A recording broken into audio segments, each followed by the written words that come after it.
Hey guys and gals, today I'll be talking about the movie Trick or Treat from 1986. And let me just say something. This is another movie I'm seeing for the first time, and I look back on it. This is a movie that I wish I had seen a long time ago. And I remember the cover for this movie with Gene Simmons, Ozzy Osbourne. I knew who those guys were, right? But at the same time, it's like rock and roll horror. I mean, I don't know.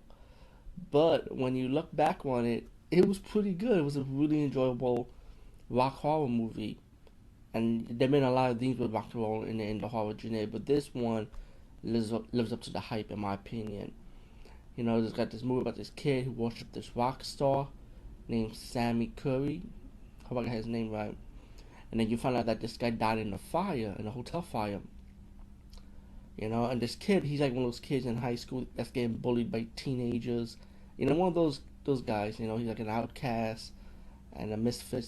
Not a misfit. He's more like an outcast. And you know, the only thing he believes in is Sammi Curry. You know, I hope I'm saying the name right. I don't know if Sammi Curry or is it Sam Curry. Well, we call him Sammi Curry. It's more catchy. Anyway, the kid sees this radio DJ played by Gene Simmons, and he hooked him in this record of one of his last songs. The kid plays the record, and then he plays it backwards one day, and he realizes it gives him a message. But then it was actually Sammi Curry talking to him over the record. As the movie progressed, he was able to bring Sammi Curry back from the dead in a way, like in spirit form, of course. Well, back from the dead later, but still, he brought him back from the record, you know, and then Sammi Curry pretty much gonna help him out, defeat his bullies, you know. But then the kid realized that, you know, this is getting out of hand, you know, you're going way too far, you have to be stopped.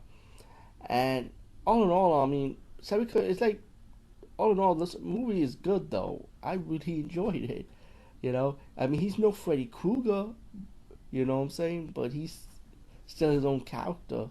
You know, he has power to go through different electricity, kind of like Electro, you know, he has electrical powers. And I'm surprised he didn't possess no one. You know, I was thinking he was going to possess the kid. Or the twist ended by having possessing the girl. That's what I thought. But, you know, the movie does have a happy ending to it, which is cool. Because you don't see that in horror movies these days. You know, very rarely do you see a good happy ending in horror. And the movie was they took itself like a comedy spoof or nothing. People say this is like more like a comedy horror. To me, I kind of took it like serious.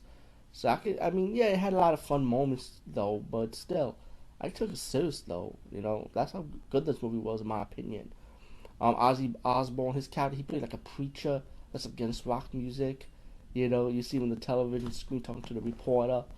So yeah, it was kind of funny to see that. I think that's the only thing to me that's most spoofy, seeing Ozzy Osbourne playing a preacher guy, like talking about like how bad heavy music is. You know, I think he played a preacher. Yeah, kind of like that. All in all, besides that, Trick or Treat from 1986. Highly recommended. Love the soundtrack. You know, love the actor. Love the cast pretty much. I thought the whole cast was good. Anyway, peace, guys. See you later.